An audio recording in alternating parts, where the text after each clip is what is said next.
अस्सलाम वालेकुम वशद के चार गए नो की रोज लाइव मनीगमा प्रोग्राम स्पॉन्सर करता विजन गवादर गुशी देम रवि राय रवानी vision Gwadar developing Gwadar develop करने गए बलूचिस्तान डेवलप करने गए बायदा शुमा भी देमा बया विजन गवादर प्लॉट बुक भी करें आज किसी प्लॉट बुक कम प्लॉट की कीमत है ये हफ्ता दो 5% बिजा के 75% वश न्यूज सपोर्ट प्रोग्राम रवंते आज कैसे वश संगत वश 10 ग्वार का सूर्या ये मेंबरशिप फीस सिर्फ 5000 कल दाना अभी वश न्यूज सपोर्ट प्रोग्राम रवंते फॉर्मल से विजिट बिकने वश न्यूज वेबसाइट वश न्यूज .tv बात ज़बरदस्त मेहमान मरुची प्रोग्राम अमरादारी के गए मरुची के मेहमान के हंसते हमारे चैनल एक फिल्म बने थे वश फिल्म प्रोडक्शन है बैनर है एक शॉर्ट फिल्म बने थे 2 minute Shamir Ehsanullah film right भी कुतगा डायरेक्ट भी कुतगा ग्रेट नेम्स है नाम आचे आ फिल्म था ई वाजकार है एक एग्जीक्यूटिव है किरदे प्ले करता इशियाचा अबीद जिंद अखबार जुआने ज़बरदस्त हैं इज़मकार भले चाहिए चे अबीद वाजाकार के हंसते हैं पाकिस्तान नेवी चे ताल्लुकदारी थे एक रिटायर्ड मेजर है और मनी देमा एक अवली मिसाल है गिंदगांव कि आर्म्ड फोर्सेस आचे ताल्लुकदारों के यक मर्दों में रिटायरमेंट आचा रंद शोबिज था एंट्री करते अक्सर और बेशतर हमें पैम भी कि आर्म्ड फोर्सेस मर्दों बहादे की रिटायरमेंट जूरन थे चाहिए पद आगुड़ा प्राइवेट सेक्टर था रवंते जॉब्स करते मल्टीनेशनल कंपनीज आनी था जॉब करते एक बार शर्रें पोजीशन इस तरह बयानते शर जर भी कमाई नते लेकिन ये यक यक यक ममोशा यक वाहिद मिसाल ही मनी दीवा मरूजियात का वाजकार के हंसते हैं अदनान बशीर साहब आफ्टर रिटायरमेंट अदनान बशीर साहबा शोबिज ज्वाइन को था शोबिज था बाज अच्छा खासा कार को थी ग्रेट नेम्स था वो शुमांचु विचार था मैं channel sir on end of चली थी चाहिए पद 2 दिगे प्रोजेक्ट्स जो नो की यक्के ऑलरेडी ऑन एयर हैं और यक्के नो की प्रोडक्शन चले गए लौट के चले आना और दूमी हंसते आंगन इशू अलावा दिगे भी कपड़े प्रोजेक्ट्स हंसते इस तरह भी कपतरान भी थे लेकिन अदनान साहब प्रोग्राम वशद कनक जाली में तो अस्सलाम वालेकुम खुशामदीद कहता हूँ आपको अपने प्रोग्राम में thank you so much Adnan sahab for taking out time from your busy schedule and coming to my show 1.5 hours basically means a lot time is value time is money sir ये घिसा पिटा सा डायलॉग है मेरा जो daily basis पे मैं बोलने की कोशिश करता हूँ हो सकता है किसी न किसी ने इसके ऊपर अमल कोई ना कोई इसके ऊपर अमल करे टाइम इज़ वैल्यू सीरियसली अगर आप कदर करेंगे तो आप किसी न किसी स्टेज पे होंगे जैसे अदनान साहब ने ही वैल्यू टाइम और now he is at a stage मैं कह सकूं एक तो स्टेज पे ऑलरेडी पहुंच के रिटायरमेंट ले चुके हैं उसके बाद एक और स्टेज पे पहुंच चुके हैं आप so that's how you become successful only if you value time and those who don't value time I don't know where they are today और where they will be at some time तो उनका हम कुछ नहीं कह सकते अदनान साहब को खुशामदीद कहते हैं sir you are I would say an exemplary man in front of me today एक वाहिद मिसाल जो मेरे सामने है हो सकता है और भी लोग ऐसे होंगे maybe I don't know them but you are the first person that I am seeing today after taking retirement from navy you join the showbiz अक्सर ऐसा होता है कि आर्म फोर्सेस के लोग after taking retirement private sector में चले जाते हैं किसी अच्छी सी कंपनी में एक मल्टीनेशनल हो या लोकल हो उसमें एक अच्छी सी पोजीशन पे बैठ के अच्छा खासा सही कहा कमा लेते हैं लेकिन आपने एक अलग ट्रैक लिया why is that so what is the reason मैं ये नहीं कहूँगा कि मैं बचपन से जिस तरह कोई कहते हैं कि मुझे शौक था या कुछ था इवन बीइंग इन नेवी मैंने कभी ड्रामेटिक क्लब भी ज्वाइन नहीं किया बट आफ्टर रिटायरमेंट मुझे लगा कि ये काम अच्छा है मुझे ट्राई ज़रूर करना चाहिए फिर जब मैंने जाके किसी को मिला फर्स्ट टाइम जो ये टैलेंट एजेंसीज होती हैं उनसे किसी ने रेफरेंस दिया कि उनसे मिलें तो जब मैं उनसे जाके मिला उन्होंने कहा कि आप बिल्कुल कर सकते हैं और उन्होंने ऑडिशन लिया और उसमें उन्होंने कहा कि ये काम आपका फेस बेसिकली ये ग्रे हेयर जो मेरे हैं you look dashing with this look seriously I would say तो इसको उन्होंने कहा मैं बेसिकली मेरा ये ग्रे हेयर का कॉन्सेप्ट ऐसा है कि मैंने कभी कलर नहीं किया मैं जब कमीशन ले रहा था नेवी में तो मुझे एक एडमिरल साहब मिल रहे थे उन्होंने कहा था कि व्हेन आर यू रिटायरिंग क्योंकि that was the cadet time और उसमें मेरे अगर बालों में चांदी आ रही थी तो उन्होंने मजाक में कहा था कि ना व्हेन आर यू रिटायरिंग तो आफ्टर दैट जब मैंने टाइम गुजरता गया तो ये चांदी बढ़ती गई but I think it's a great gift from God to you because you really look dashing with this color and it's the original color I would say. लोग जो कलर करते हैं उसके ऊपर उसका कबाड़ा कर देते हैं, जो ओरिजिनल नेचुरल कलर होता है that has more beauty and it beautifies your looks even more and you look simple, you look cool, you look super duper जैसे अदनान साहब हैं. आपने तारीफ में मेरी काफ़ी ज़्यादा कह दी है, इतना तो खैर मैं नहीं हूँ. नहीं सर, आप इतने हैं तभी तो मैं तारीफ कर रहा हूँ. आप वाकई हैं. अच्छा, एजेंसीज में आप गए, आपने ऑडिशन दिया, जब आपने काम ऑब्वियसली स्टार्ट लिया, लोगों को जब पता चलना शुरू हुआ आहिस्ता आहिस्ता अदनान बशीर साहब जो हैं वो बेसिकली एक रिटायर्ड नेवल ऑफिसर हैं, तो लोगों का रिएक्शन क्या होता था उस वक्त? बहुत ज़्यादा मुझे लोग ये कहते थे कि आप क्यों आए हैं. क्यों आए? मेरा भी सवाल ये, क्यों है? तो कुछ ने मुझसे यूँ पूछा कि आप आए हैं, इसकी कोई ख़ास वजह. मैंने कहा कि वजह तो कोई ख़ास ये नहीं कहूँगा कि मुझे बहुत ज़्यादा शौक़ था या मैं बचपन से ही करना चाहता था. आपको बताया मैंने ड्रामेटिक क्लब भी कभी ज्वाइन नहीं किया था, बट आफ्टर रिटायरमेंट इंसान सोचता है कि यार अब मैं इस तरफ जाऊँ. मैंने बेसिकली MBA भी किया हुआ IBA से. तो उस बैकग्राउंड में तो और ज़्यादा मुझसे पूछते हैं कि फिर तो ये फील्ड आपकी नहीं है, आप ये क्यों कर रहे हैं. बट आई थिंक कि आप काम जब कुछ भी करते हैं और दिल से करते हैं तो उसमें अल्लाह ताला आपकी मदद करता है. बिल्कुल बिल्कुल बिल्कुल. तो मैंने काम स्टार्ट किया और मेरी एक्सपेक्टेशन से ज़्यादा जल्दी मुझे काफ़ी काम मिला. उसमें एडवर्टीजमेंट भी थी, उसमें ड्रामे भी हैं. 4-5 ड्रामों में जो मैं काम कर चुका हूँ. It's been 2 years now. 2 साल में अगर आपको 4-5 ड्रामों में काम करने को मिले, एडवर्टीजमेंट्स मिले, हाँ, आई थिंक कि जब मैं दूसरों से बात करता हूँ और वो कहते हैं कि हमने इतने अरसे से कर रहे हैं और ये इतना काम किया, तो मैं कहता हूँ यार फिर then I am very lucky कि अल्लाह ताला ने मुझे इतना मौका दिया. बिल्कुल. I think you are lucky in every aspect, I would say, in every aspect. अच्छा, ऑब्वियसली एक ड्रामे के अंदर जूनियर आर्टिस्ट भी होते हैं, सीनियर आर्टिस्ट भी होते हैं, कुछ न्यू कमर्स होते हैं जो फर्स्ट टाइम पार्ट प्ले कर रहे हैं. फर्स्ट जो आपका प्रोजेक्ट था उसमें जब सीनियर एक्टर्स को पता चला basically who you are, what your background is, तो उनका रवैया आपके साथ कैसा था? फर्स्ट टाइम मैंने काम किया वो ड्रामा किरण था जो जियो पे चला था. तो सॉरी, किरण कह रहा हूँ, खान था जो खान, वो भी जियो का था. तो जो वहाँ पर बनाने वाले थे उन्होंने मुझसे कहा कि ये आपका पहली बार है. मैंने कहा कि बहुत ख़राब किया था. जब कह रहे हैं पहली बार, कह रहे नहीं पहली बार के हिसाब से आपने बहुत अच्छा किया. तो मैंने कहा चलो दैट्स गुड, कि एक कॉम्प्लीमेंट है कि आप फर्स्ट टाइम काम कर रहे हैं और कैमरे के सामने जाएं. कैमरे के सामने जाना आसान काम नहीं होता. नहीं है, बिल्कुल बिल्कुल. लेकिन आई वॉज लकी इनफ कि शायद फोर्सेस की ट्रेनिंग जिसमें कि आप जहाँ भी जाते हैं यूनिफॉर्म में होते हैं और आपको सब देख रहे होते हैं, ऑब्जर्व कर रहे होते हैं, तो उसमें अपने आप को सबकी नज़रों से जानते हुए कि लोग आपको देख रहे हैं और आप उसमें अपने आप को न्यूट्रल रखें. तो ये शायद उसकी ट्रेनिंग का हिस्सा था कि मुझे वो प्रॉब्लम नहीं किया कैमरे ने. And I was lucky enough to say that कि नहीं हुआ. क्योंकि जब जिस तरह हम लोग कैडेट टाइम में कायद गार्ड करते हैं, कैडेट्स जाते हैं, चेंज ऑफ गार्ड होती है, तो I was part of this. मैंने उसमें किया तो I was holding the gun और हम लोगों को इस तरह से खड़ा होना होता है कि हम सांस भी लेते हैं तो सामने वाले को पता ना चले, पलक झपकते हुए भी नजर ना आए और सांस आपकी बॉडी की इतनी सी भी मूवमेंट ना हो जब हम गार्ड पे खड़े होते हैं. तो एक बच्चा मुझे याद है आज तक, मैं कहता है कि अपनी अपनी अम्मा थी उनकी, या क्योंकि ये इंसान नहीं है, ये तो स्टैचू है, ये हिल भी नहीं रहा है. ये हिल भी नहीं रहा. और फिर वो ऐसी ऐसी बातें करें जिसमें कि आपको हंसी आ जाए.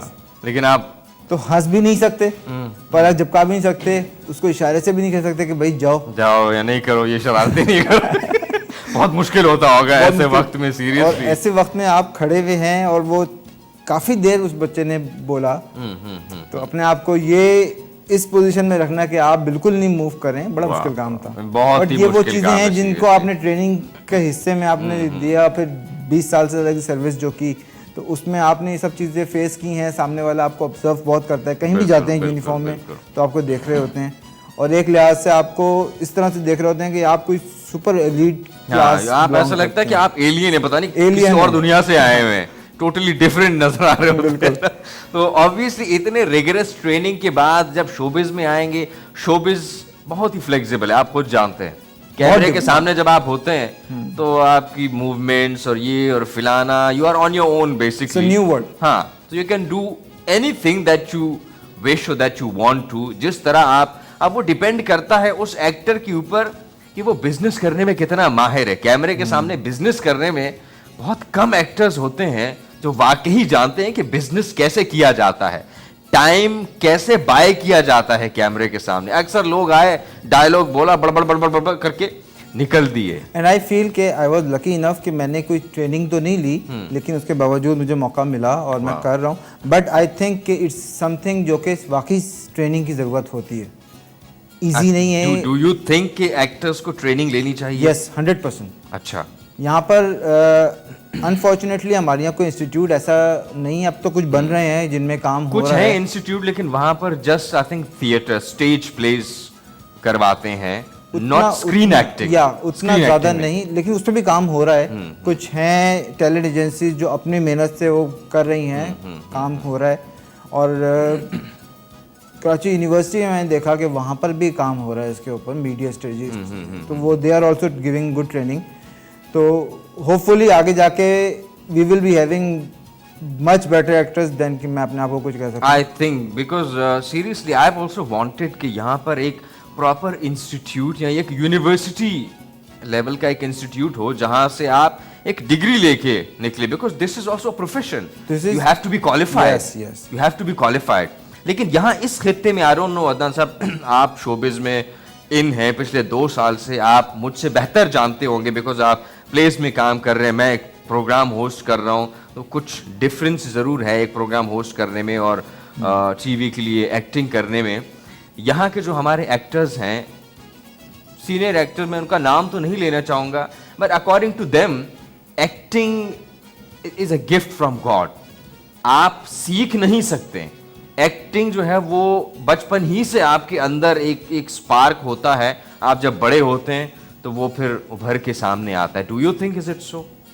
पार्शियली आई कैन से, आप बिल्कुल सही कह रहे हैं, लेकिन ये कि कोई भी चीज़ होगी ना, पॉलिश होने की ज़रूरत होती है। पॉलिश अगर किसी में क्वालिटीज़ हैं, एक्टिंग कर सकता है, स्पेशली कैमरे को फेस कर सकता है और 4 लफ्ज़ सही तरह से बोल सकता है, डिलीवर कर सकता है, तो अगर वो मेहनत करे और उसको अपनी उस फील्ड को पॉलिश कर सके तो वो बहुत बेहतर काम कर लेता है एज़ कम्पेयर टू जो बगैर सीखी हो।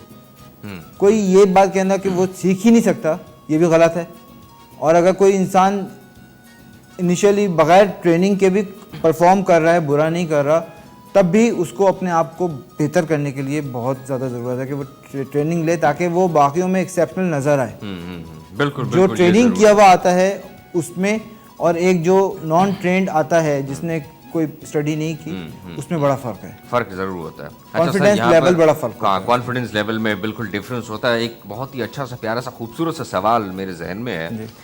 फोर्सेस में ऑब्वियसली आपका बॉडी लैंग्वेज, आपके gestures, the way you walk, the way you talk to people, the way you meet people is totally different. Yes, ठीक है, एक खास अंदाज से आपने चलना होता है, लोगों से मिलना होता है, चाहे आप ऑन ड्यूटी हो ऑफ ड्यूटी हो। मैंने अक्सर नोट किया है जो आर्म फोर्सेस के लोग होते हैं, उनका जो चलने का जो तरीका है वो तकरीबन वैसे ही होता है जब वो ऑन ड्यूटी होते हैं क्योंकि वो इतनी ट्रेनिंग कर चुके होते हैं उसमें कि उनका बॉडी जो है ना वो ट्यून हो जाता है उसी तरह।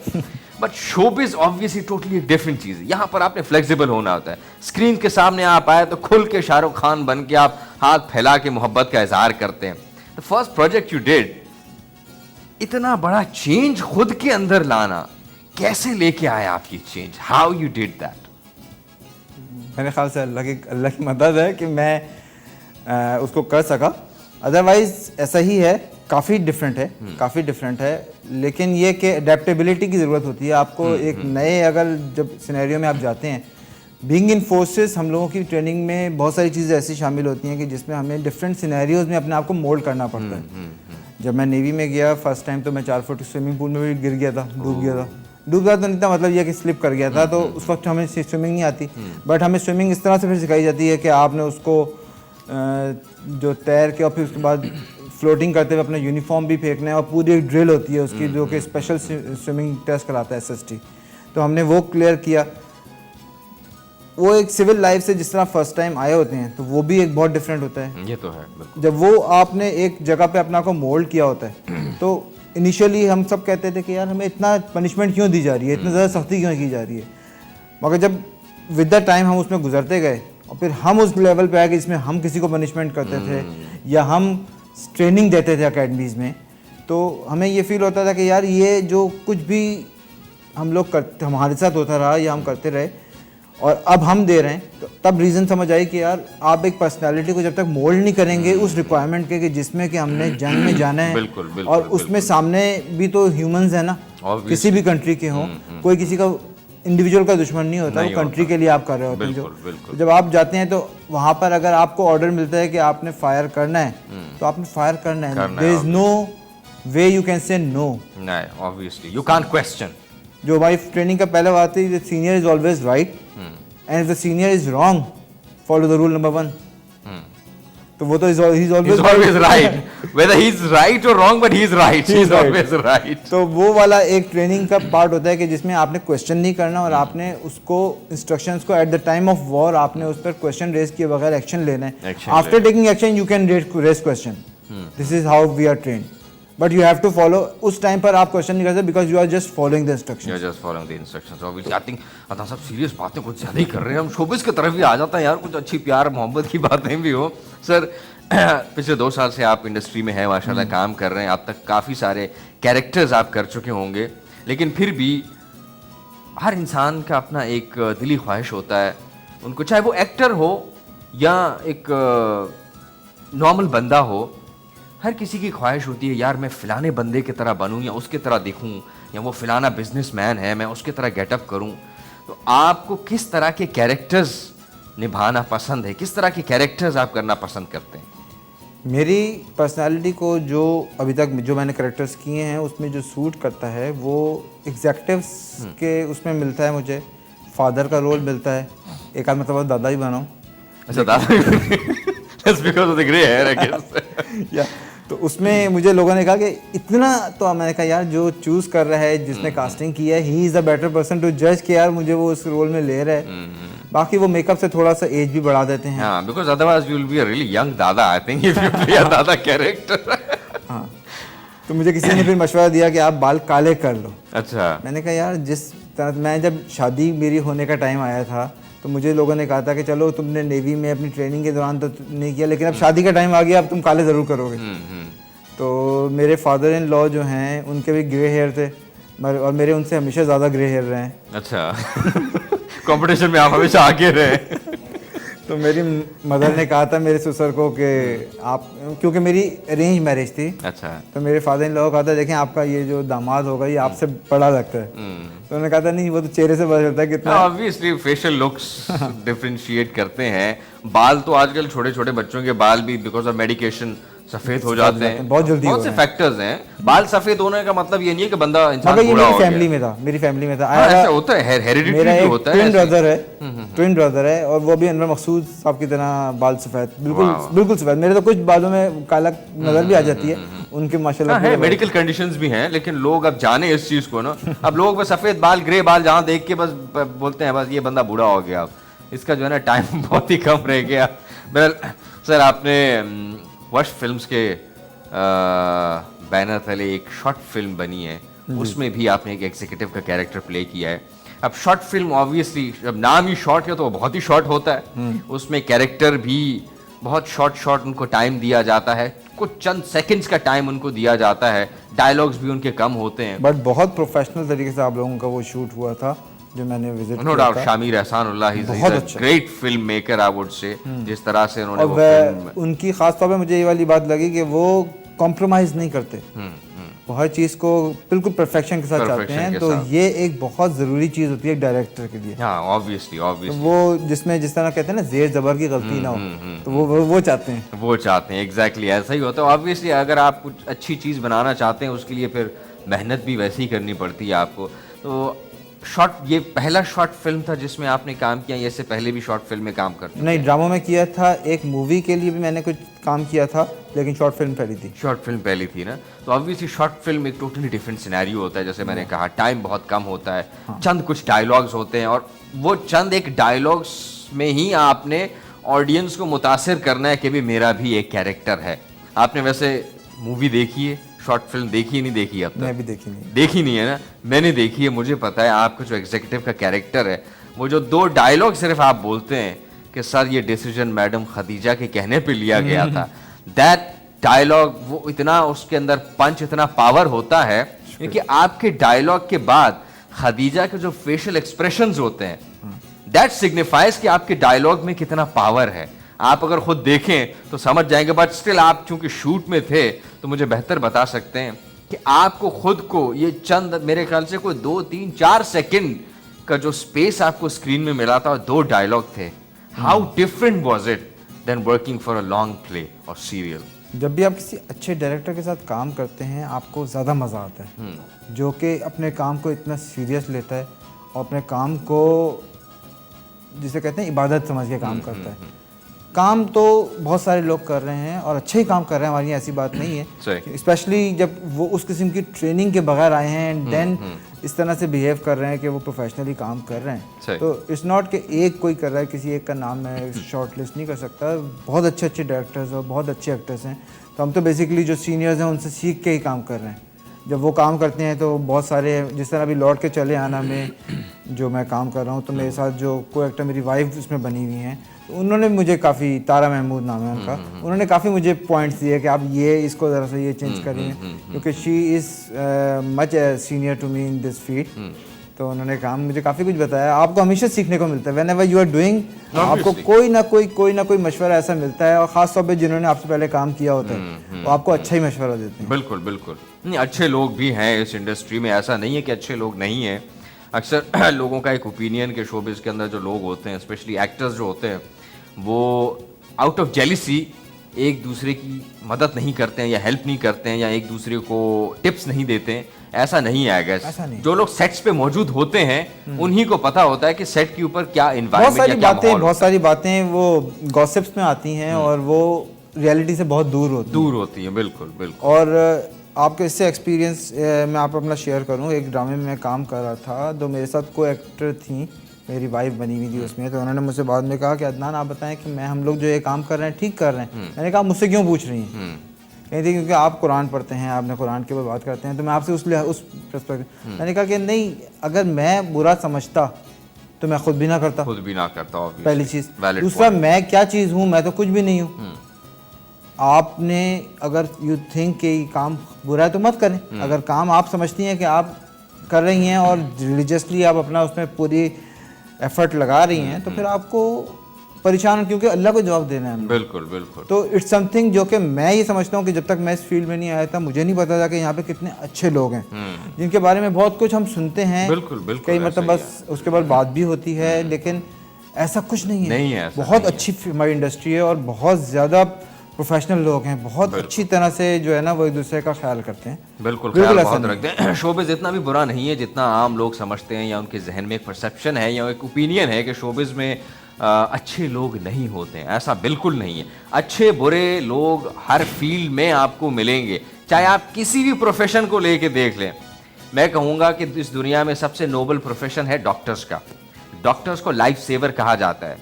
उनमें भी काले भेड़िए हैं जो डॉक्टर्स का नाम गलत इस्तेमाल करते हैं, जो क्वैक्स हैं, फेक डॉक्टर्स हैं, जाली डिग्री है उनके पास। तो अच्छे बुरे लोग आपको कहीं भी मिलेंगे, ऐसे ही शोबिज़ में भी हैं। हम जा रहे हैं एक छोटे से ब्रेक पे, लेकिन आप कहीं नहीं जाइएगा जनाब। ब्रेक से वापस आके अदनान साहब से मज़ीद गुफ्तगू करेंगे। Off for a short break.